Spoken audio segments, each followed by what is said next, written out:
Hari ini kita bersyukur oleh keberkahan Tuhan, kita boleh beribadah kepada Allah, beribadah kepada Allah yang hidup. Nah, tema kita menyembah dalam roh dan kebenaran. Menyembah Dia, menyembah Tuhan hanya di dalam roh dan kebenaran. Di dalam firman Tuhan, Yohanes pasal 4 di ayat 24 kita baca bersama-sama. 1, 2, 3. Allah itu roh, dan barang siapa menyembah Dia harus menyembahnya dalam roh dan kebenaran. Latar belakangnya adalah Yesus berjumpa dengan seorang perempuan Samaria, ya, di sumur Yakub. Waktu perjalanan Yesus, ya, dikatakan kalau kita lihat pasal 4 ayat 1 dan 2, ketika Tuhan Yesus mengetahui bahwa orang-orang Farisi telah mendengar bahwa ia memperoleh dan membaptis murid lebih banyak daripada Yohanes, meskipun Yesus sendiri tidak membaptis melainkan murid-muridnya, ia pun meninggalkan Yudea dan kembali lagi ke Galilea. Ia harus melintasi daerah Samaria. Jadi melintasi daerah Samaria dan ada sumur Yakub. Dia berjumpa dengan seorang perempuan, yaitu perempuan Samaria. Nah, terjadi percakapan. Nah, perempuan Samaria ini berkata, kamu ini orang Yahudi, orang Yerusalem, orang selatan. Kenapa mau berjumpa dengan saya, orang utara ini, orang Samaria ini? Karena memang orang Samaria dianggap ya bukan lagi orang Yahudi asli, bukan orang Israel asli gitu. Jadi mereka sepertinya udah kawin campur, jadi hal iman mereka, rohani mereka ya sudah jauh dari sumber asalnya, kira-kira begitu. Jadi sudah dianggap kafir ini. Nah, dan tidak ada hubungan, ya. Selalu mereka menjauh dan dianggap perempuan Samaria ini atau orang Samaria tidak layaklah berjumpa dengan orang Yahudi atau orang Yehuda. Dikatakan di ayat 9 itu, maka kata perempuan Samaria itu kepadanya, masakan engkau seorang Yahudi minta minum kepadaku seorang Samaria? Sebab orang Yahudi tidak bergaul dengan orang Samaria. Apakah Yesus tahu bahwa kebiasaan ini, tradisi ini, bahwa orang Yahudi dengan orang Samaria ya selalu tidak cocok? Tahu. Ya, bahkan memang Yesus menghampiri daerah itu, bahkan berjumpa dengan perempuan Samaria, ada maksud Tuhan. Nah, dalam pembicaraan sampai kepada, ya kalau boleh saya lihat ini satu kesimpulan di mana orang menyembah Allah dan dikatakan Allah itu roh, dan barang siapa menyembah Dia harus menyembahnya di dalam roh dan kebenaran. Jadi persoalan bagaimana manusia menyembah Allah. Bukannya orang Samaria tidak menyembah Allah, mereka menyembah Allah. Bukan hanya orang Yahudi menyembah Allah, ya. Banyak orang menyembah Allah, tapi apakah benar mereka sudah menyembah Allah yang benar itu? Benar-benar Allah. Apakah itu Allah yang sesungguhnya? Dan bagaimana cara menyembah? Apakah hanya ritual saja, seremoni saja? Dan seperti kita hanya ibadah seperti ini? Tidak, tetapi ditekankan dalam roh dan kebenaran. Bapak Ibu Saudara yang terkasih dalam Tuhan, ya, bagaimana kita menyembah Allah dalam roh dan kebenaran? Kebenaran firman Tuhan yang pertama adalah, ya, menyembah Allah tidak dibatasi tempat. Nanti kita lihat apa yang diutarakan oleh perempuan Samaria ini ketika berjumpa dengan Yesus. Persoalan adalah penyembahan. Kamu menyembah di Yerusalem, kami di gunung ini, kata perempuan itu. Nah, Yesus mau memberitahukan bahwa penyembah-penyembah sekarang tidak perlu lagi dibatasi tempat. Harus di kota A, ya harus arahnya, kiblatnya ke kota A, ya ke utara selatan, tidak, ya. Nah, di mana saja kita dapat menyembah Allah, di mana saja, kapan saja, dalam situasi apa saja kita bisa menyembah Allah. Tidak perlu harus mencari atribut-atribut untuk kita menyembah Allah. Misalnya begini, saya mau menyembah Allah, saya harus cari lilin dulu. Kemudian saya nyalakan lilin, kemudian di depan lilin saya menyembah. Nah, ini baru penyembahan yang benar. Tidak harus menggunakan atribut-atribut itu. Menyembah dalam roh dan kebenaran. Ya, tidak ada satu tempat yang ditentukan oleh Allah sebagai tempat untuk menyembah Dia atau untuk melaksanakan ibadah. Kira-kira begini, orang Kristen kalau menyembah Allah yang benar harus ke Yerusalem. Wah, berapa banyak orang yang bisa akhirnya ke Yerusalem, yang layak di hadapan Tuhan berapa banyak? Hanya orang-orang kaya saja. Ya, karena tiketnya mahal. Nah, apakah kita harus ada hukum enggak? Ya, hukum kesekian harus ke Yerusalem. Berapa banyak orang yang tidak bisa masuk surga kalau harus ke Yerusalem? Betul ya? Wah, haruskah ke Yerusalem? Tidak. Nah, bagaimana Pak Pendeta? Apakah harus ke gereja? Tidak harus ke gereja. Ya, tidak harus ke gereja. Jangan kaget. Wah, terima kasih Pak Pendeta. Berarti saya tidak perlu ke gereja. Bukan begitu maksudnya. Ya, saudara, keadaan tertentu, situasi tertentu, pada saat saudara mau menyembah Allah, tidak usah harus datang ke gereja. Baru menyembah di gereja lah penyembahan yang benar itu. Tidak, di rumah saudara, di tempat di mana saudara berada. Jadi bukan tempatnya. Nah, bagaimana kalau di gereja? Di gereja memang ibadah kita berjamaah, perlu. Ya, kebersamaan kita untuk menyembah Allah perlu, bukan berarti tidak perlu gereja karena tidak dibatasi tempat, tidak. Nah, apakah harus gereja A? Apakah harus gereja B yang benar? Kemarin kami mendengarkan satu ceramah dan diingatkan, ini sebenarnya orang Kristen lucu ya. Misalnya ini ada gereja A, ada gereja B, ada gereja C yang kemudian jemaat yang baik A, B, C ini pergi ke kota lain. Ternyata di kota lain hanya gereja B ada, mereknya itu loh, B. Nah, karena yang gereja saya di kampung itu megah, tinggi, besar. Nah, setelah saya merantau, orang Kristenannya sedikit dan gerejanya di rumah. Itu bukan gereja. Kayaknya nggak afdol ya, nggak mantap, pokoknya seperti nggak ibadah. Itu keliru. Ya. Jadi bukan masalah tempatnya, bukan masalah gedungnya. Bahkan saat kita menyembah Dia, posisi menghadap kemanapun tidak ada masalah. Ayo kita bangun gereja. Ya, arahnya kemana? Timur, selatan? Kalau ada ketetapan seperti ini, kita bingung. Bapak Ibu dulu tahu arah gereja kita di mana? Podiumnya di mana? Di belakang Bapak Ibu. Ya, kalau itu yang benar berarti kita sudah salah. Kenapa kita ubah? Berarti selama ini penyembahan kita, setelah kita ubah, kita tidak masuk ini penyembahan kepada Tuhan. Tidak. Nanti ada berkat, kita ubah lagi podiumnya di sini. Ya, karena kita lebarkan lagi, nggak ada masalah. Atau podiumnya di sini, jemaat nanti masuk dari sana, nggak ada masalah. Kalau saudara merasa begini, saya dari kampung A, saya dari B, penyembahan yang benar harus arah ke kampungku. Tiba-tiba pemimpin pujian kita, mari kita berdiri dan kita menyembah Allah menghadap kampung masing-masing.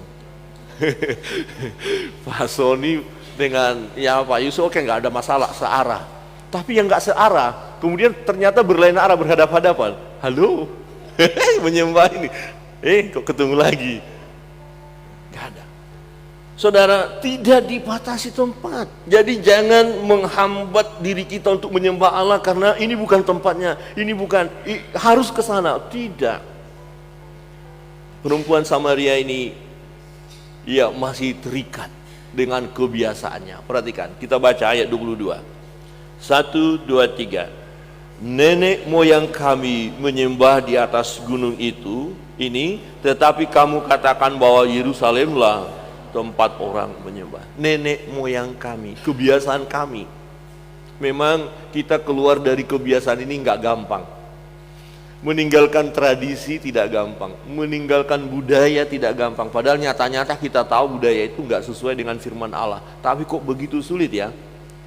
Ya, menolak atau meninggalkan budaya itu kok begitu sulit? Karena memang faktanya seperti itu. Sudah, ya nenek moyang kami yang benar begini, pokoknya begini.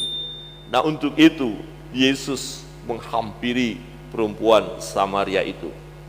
Nenek moyang kami menyembah di atas gunung ini, tetapi kamu katakan bahwa Yerusalemlah tempat orang menyembah. Ayat 21. 1, 2, 3.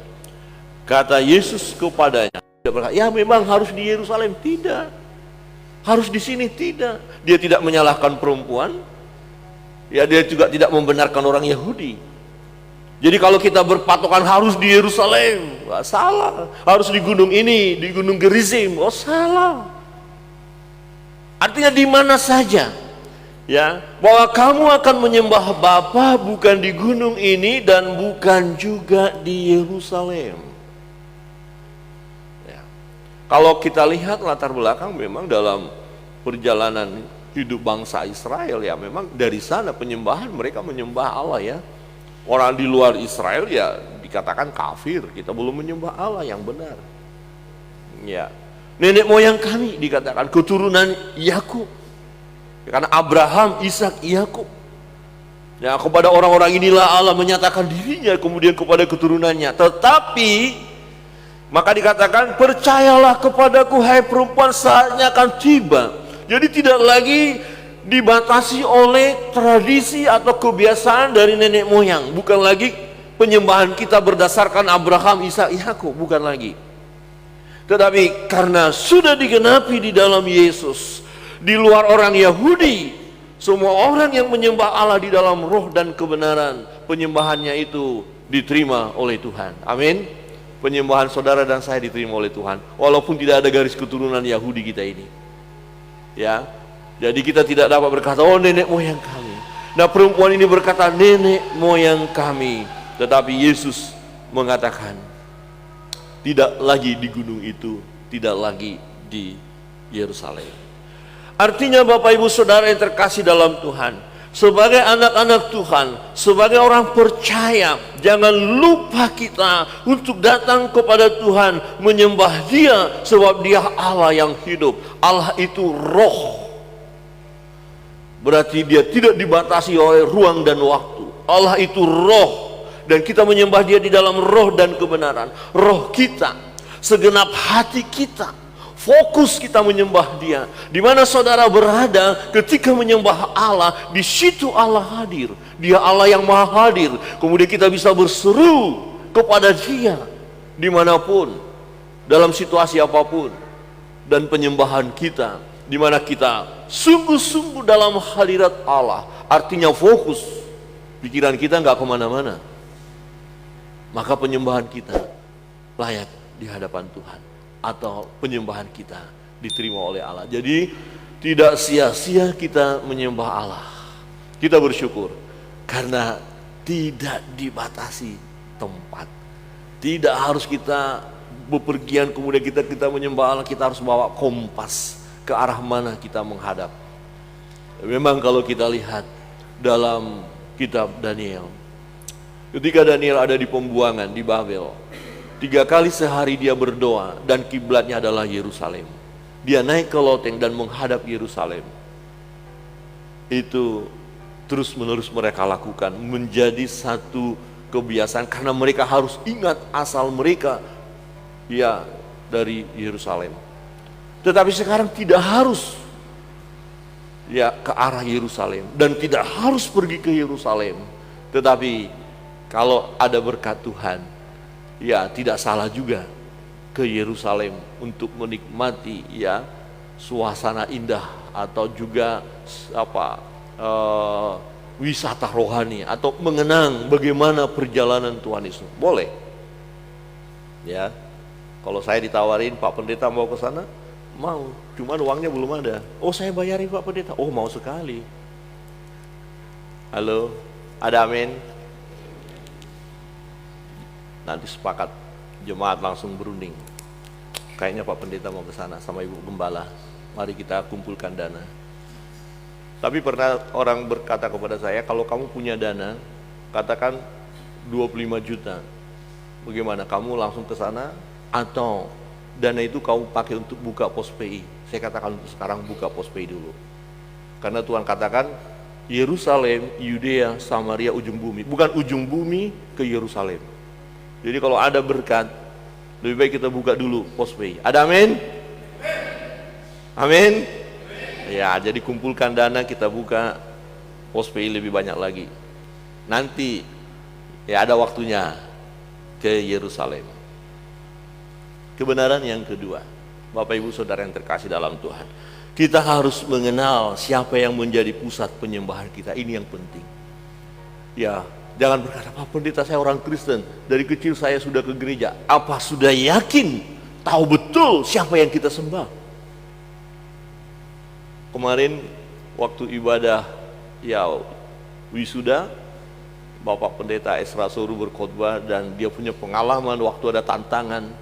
3 kali tantangan, ada yang naik berdiri tapi itu juga akhirnya beliau katakan pada hari yang ketiga, yang benar-benar hari ini terima Tuhan Yesus.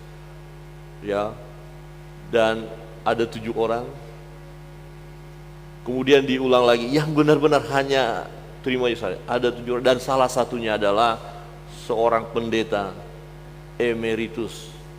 Artinya sudah sekian lama dia menjadi pendeta dan sudah pensiun. Dan kemudian ditanya, yang belum terima? Iya Pak Pendeta, baru kali ini, hari inilah saya terima Yesus. Wow. Pendeta loh.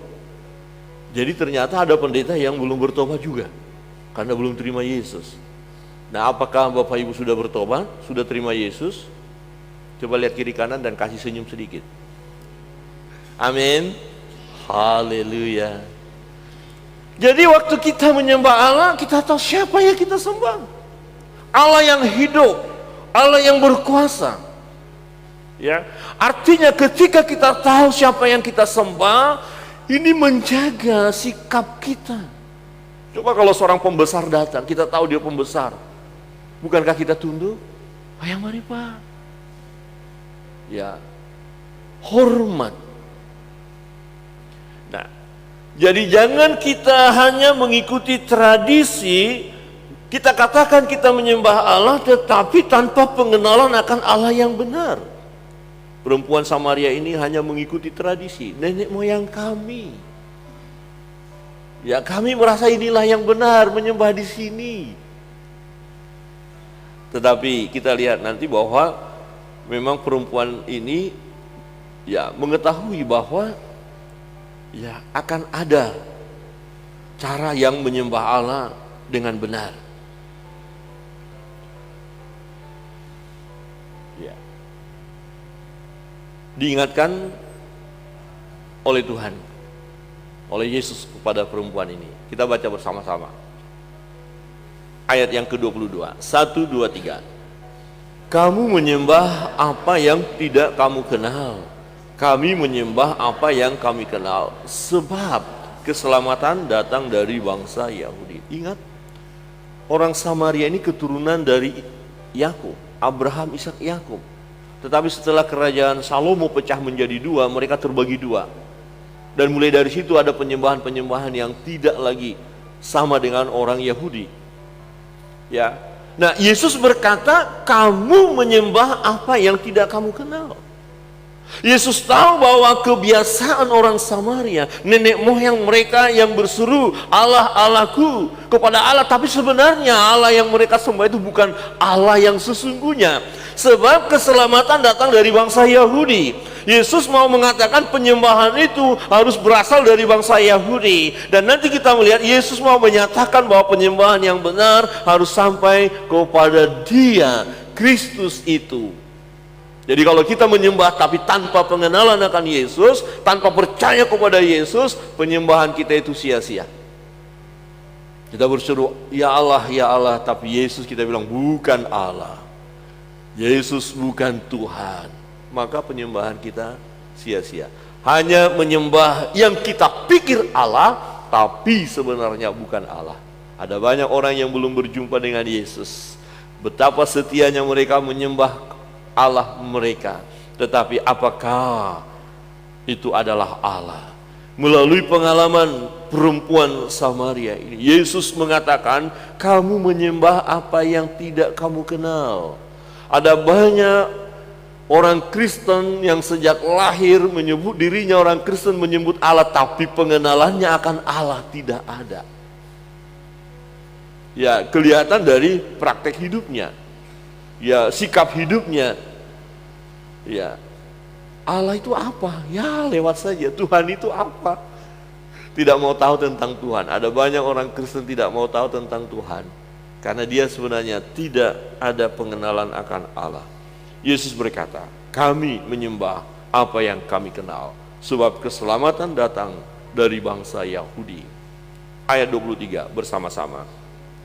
Tetapi saatnya akan datang dan sudah tiba sekarang, bahwa penyembah-penyembah benar akan menyembah Bapa dalam roh dan kebenaran, sebab Bapa menghendaki penyembah-penyembah demikian. Bapa menghendaki, Allah Bapa menghendaki supaya manusia yang menyembah Dia, ya, melalui Yesus Kristus, perantara itu. Yang membenarkan manusia adalah Yesus. Jadi di dalam Yesuslah penyembahan yang benar. Kalau kita menyembah Allah tapi tanpa pengenalan akan Tuhan, tanpa pengenalan akan Yesus, kita belum menyembah Allah yang benar. Itu sebabnya Yesus hadir, datang kepada orang Samaria itu, mau menunjukkan dirinya bahwa penyembahan yang benar di dalam Dia. Tetapi saatnya akan datang dan sudah tiba bagi perempuan ini waktunya bagimu, bagi yang lain. Ya, terus menerus pemberitaan itu supaya pada akhirnya orang mengenal Yesus dan menyembah Allah di dalam Dia. Perempuan Samaria ini sesungguhnya tahu, mereka sedang menantikan. Ya, perempuan Samaria yang mewakili orang-orang Samaria sedang menantikan dan merindukan bagaimana menyembah Allah yang sesungguhnya. Mereka sebenarnya menunggu, ada penantian. Mereka tahu bahwa Mesias akan datang. Ya, dia 25, dia berkata begini, jawab perempuan itu kepadanya, aku tahu bahwa Mesias akan datang. Aku tahu bahwa Mesias akan datang. Tapi dia belum mengenal siapa Mesias. Jadi penyembahan yang benar itu ada di dalam Mesias ini, Kristus, Tuhan. Ya, dan itu sudah mereka nantikan. Jawab perempuan itu kepadanya, aku tahu bahwa Mesias akan datang, yang disebut juga Kristus. Apabila Ia datang, Ia akan memberitakan segala sesuatu kepada kami. Jadi satu sukacita besar nanti bagi perempuan ini, dia yang pertama mendengar dari antara orang-orang Samaria itu tentang Kristus, tentang Mesias. Nah, persoalan kan tentang penyembahan. Kami menyembah di gunung ini, kamu di Yerusalem. Dan ini pokok persoalan bahwa manusia memang harus menyembah Allah. Dan Yesus mau beritahu penyembahan yang benar itu yang bagaimana. Orang Samaria menantikan apa yang akan Mesias katakan. Jadi kami masih menantikan Mesias. Sebab setelah datang Mesias, Mesias itu akan beritahukan segala sesuatu kepada kami. Dan Yesus mau berkata, iya, ini aku. Ya. Ayat 26, kita baca bersama-sama. 1, 2, 3. Kata Yesus kepadanya, akulah Dia yang sedang berkata-kata dengan engkau. Wow, akulah Dia. Suatu sukacita besar. Dan perempuan ini tidak meragukan bahwa itu Mesias, karena Yesus beritahu segala sesuatu tentang kehidupan perempuan ini. Waktu Yesus berkata, nanti beritahu kepada suamimu, oh saya nggak punya suami. Kemudian Yesus bilang, ya saya tahu, kamu yang belum bersuami, karena yang ada padamu sekarang bukan suamimu. Jadi kehidupannya dibongkar. Ini perempuan, ya yang tanda kutip lah ya, katakan perempuan nggak benar gitu istilahnya. Ya, tetapi hati Tuhan mau menyelamatkan dia. Yang ada padamu bukan suamimu. Wah, dia langsung merasa, aduh kok dia tahu. Nah, pengenalan dia pertama adalah, saya ini bertemu dengan seorang nabi. Pengenalan awal adalah nabi. tapi kemudian berkembang. Nah kemudian setelah dia mendengar Yesus berkata, ya akulah dia, perempuan itu berkata kami menantikan Mesias, Kristus. Kemudian Yesus bilang akulah dia, dan perempuan ini percaya. Kemudian dia beritahukan kepada yang lain. Ya kemudian perempuan itu memberitahukan kepada orang-orang lain, yaitu orang-orang Samaria, orang-orang yang ada di daerahnya. Setelah diberitahukan, waktu dikatakan saya sudah berjumpa, itu mungkin Kristus itu, masih kata mungkin ya, tapi dia sudah merasakan karena dia tahu ya apa yang aku perbuat ya, kata perempuan ini kepada yang lain, dia tahu semuanya, ini ya Kristus itu. Ayo coba kita dengar apa yang dia katakan. Jadi dia bawa orang-orang lain untuk mendengar Yesus. Ya, di ayat 39. Ya. Oke. Di ayat 39 kita baca bersama-sama. 1 2 3. Dan banyak orang Samaria dari kota itu telah menjadi percaya kepadanya karena perkataan perempuan itu yang bersaksi. Ia mengatakan kepadaku segala sesuatu yang telah kuperbuat. Kira-kira begini, siapa orang yang bisa beritahukan apa yang aku buat? Segala sesuatu, nggak ada yang tersembunyi. Ini berarti Tuhan, ini berarti Kristus, ini berarti Mesias itu. Itu yang dia beritahukan kepada orang-orang lain. Ayat 40, 1, 2, 3. Ketika orang-orang Samaria itu sampai kepada Yesus, mereka meminta kepadanya supaya ia tinggal pada mereka, dan ia pun tinggal di situ 2 hari lamanya. Untuk apa? Mereka mau bertanya kepada Yesus, mereka mau berbicara kepada Yesus, mereka ingin tahu siapa Yesus, supaya mereka tidak lagi salah menyembah Allah.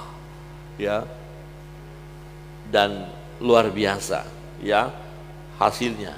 Ayat 41, 1, 2, 3.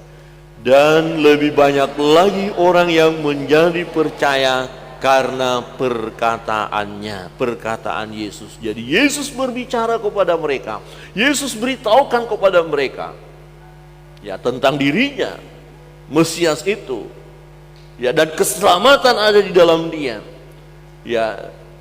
Dan penyembahan yang benar harus menyembah di dalam roh dan kebenaran. Siapa manusia yang benar kalau tidak dibenarkan oleh Yesus Kristus?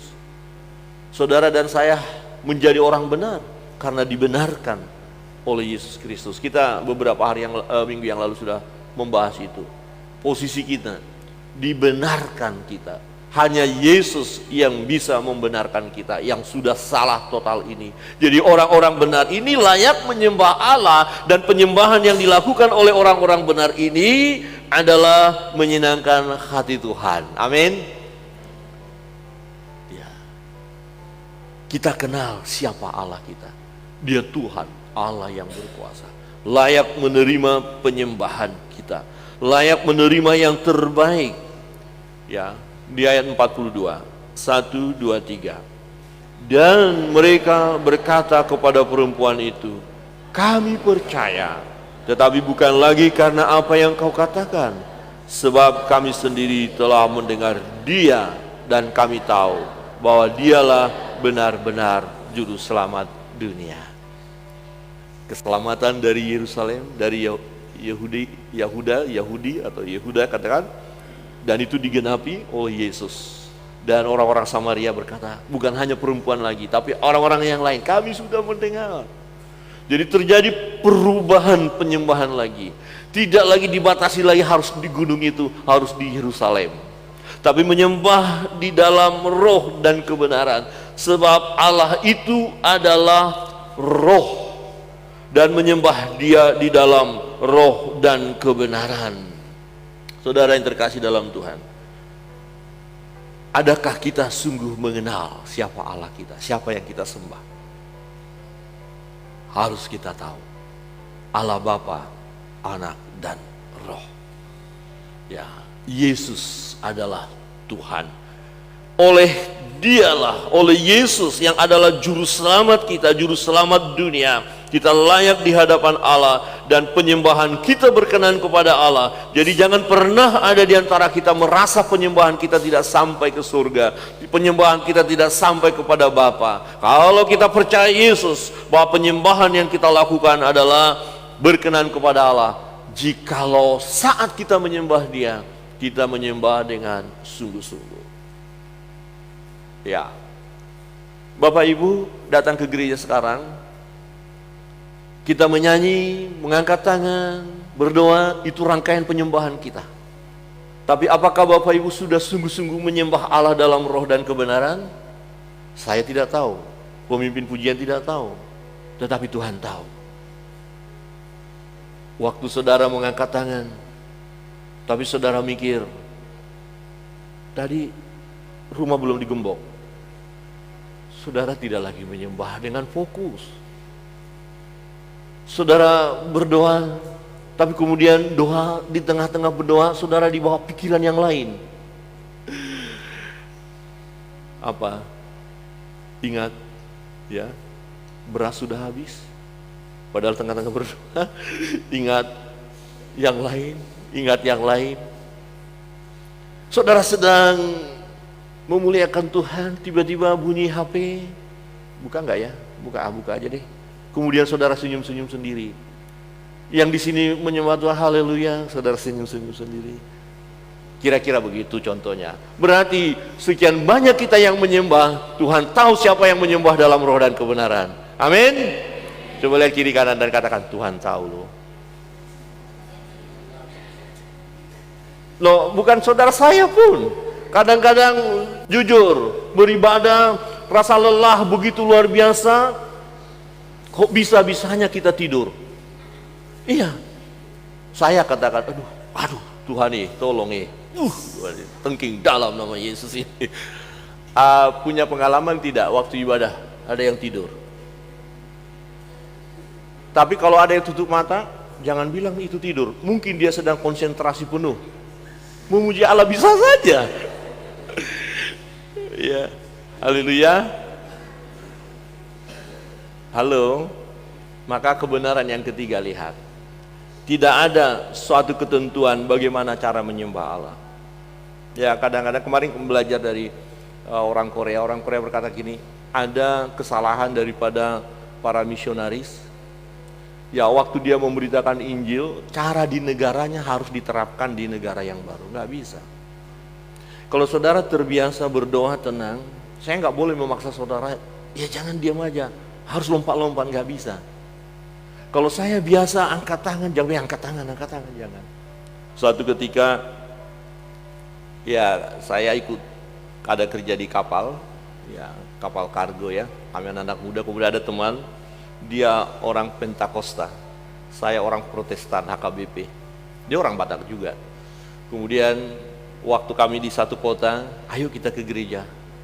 Ada GPD nggak? Nggak ada, nggak usah pilih merek-merek lah, ikut saya saja, gereja kami ada di sana HKBP. Jadi kami ke gereja itu, seperti ini ya, ada di atas juga ada lantai balkon, kami di atas. Nah waktu majelis berdoa, ya Bapak dia aminkan, amin, haleluya. Waktu dibilang amin, semua langsung buka mata. Siapa itu? Makhluk mana itu? Kan ibadah di gereja kami itu kan diam. Hanya satu yang berdoa. Yang di sini. Tiba-tiba dari atas ada suara. Haleluya, amin, haleluya. Dikirain ngolong-ngolong, ini apa ini? Saya bilang,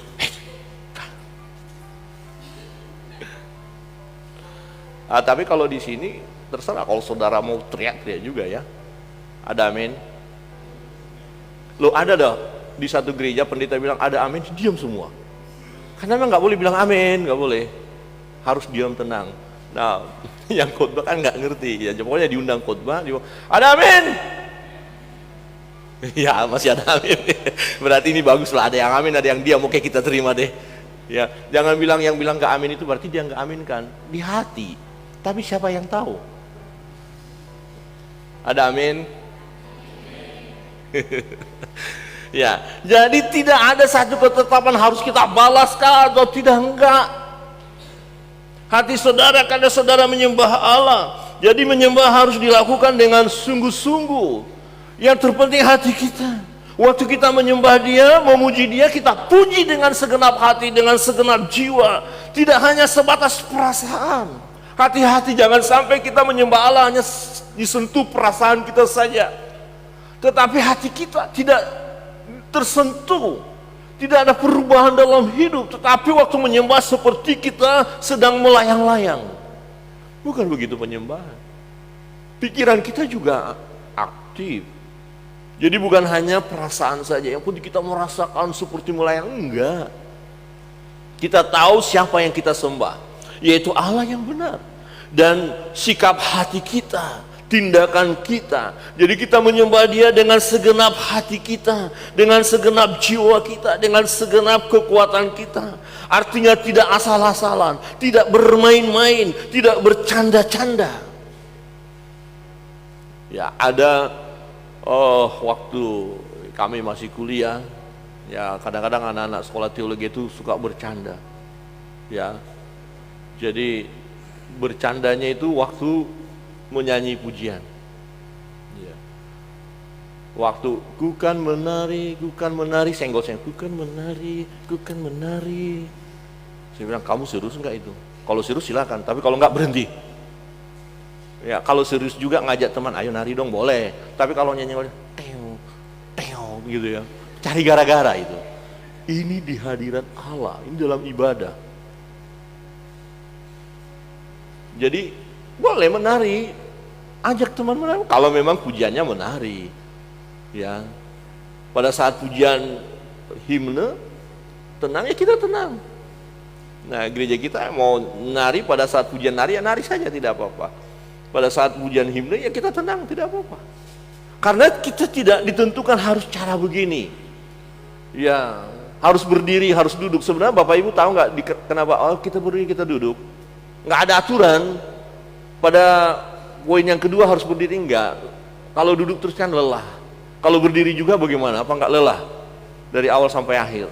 Yang terpenting adalah konsentrasi kita terbangun untuk fokus menyembah Allah. Amin. Tapi waktu pemimpin pujian berkata, ayo berdiri, jangan, ngapain? Terserah saya. Ya enggak kompak dong namanya. Ya ikut-ikut saja lah, ya. Ada amin. Jangan, urusan saya mau duduk-duduk, mau apa? Ya enggak. Liturgi itu sudah diatur sedemikian rupa. Jadi dipikirkan. Ya kenapa pujian ada awal begini, kemudian nanti seperti ini. Ditata sedemikian rupa supaya kita memang diiring untuk fokus menyembah Dia, itu sebenarnya. Coba kalau nggak ada aturan, kan kacau. Itu hanya aturan. Nah, menyembah Allah ya harus dilakukan dengan serius. Tidak boleh mendua hati.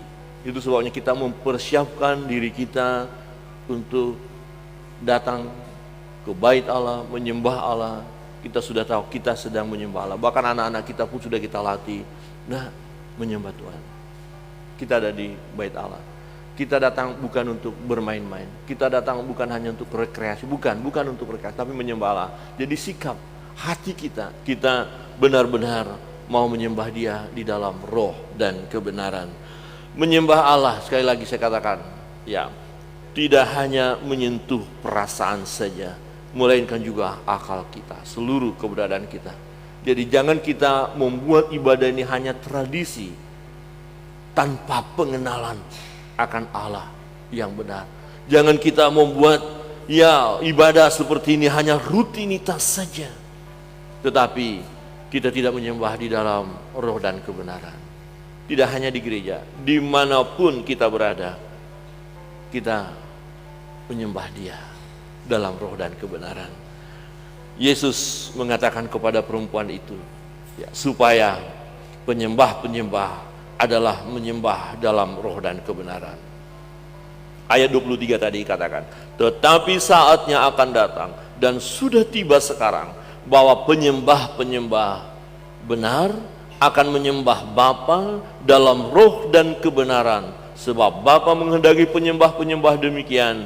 Allah itu roh, dan barang siapa menyembah Dia harus menyembahnya dalam roh dan kebenaran. Penyembahan bisa pribadi, penyembahan pribadi dimanapun, penyembahan keluarga, sering kita sebut mesbah keluarga, lakukan, buat aturan sendiri, penting fokus menyembah Tuhan, pujian, baca firman, doa, satu rangkaian penyembahan. Penyembahan berjamaah seperti kita sekarang, penyembahan kelompok di KPI, itu kita sedang menyembah Tuhan. Dan lakukanlah dengan sungguh-sungguh, menyembah Dia di dalam roh dan kebenaran. Dengan kesadaran kita sedang berhadapan dengan Allah Bapa yang Maha Kuasa. Dia sumber berkat itu, Dia sumber kehidupan itu. Kita sedang merendahkan diri kita di hadapannya. Nah, ketika kita menyembah Dia, fokuslah hanya kepada Dia. Kiranya Tuhan memberkati kita dan kita terus tingkatkan penyembahan kita, kegiatan kita menyembah Allah. Ya, pemain musik maju ke depan, saya undang kita bangkit berdiri. Kita meresponi firman Allah.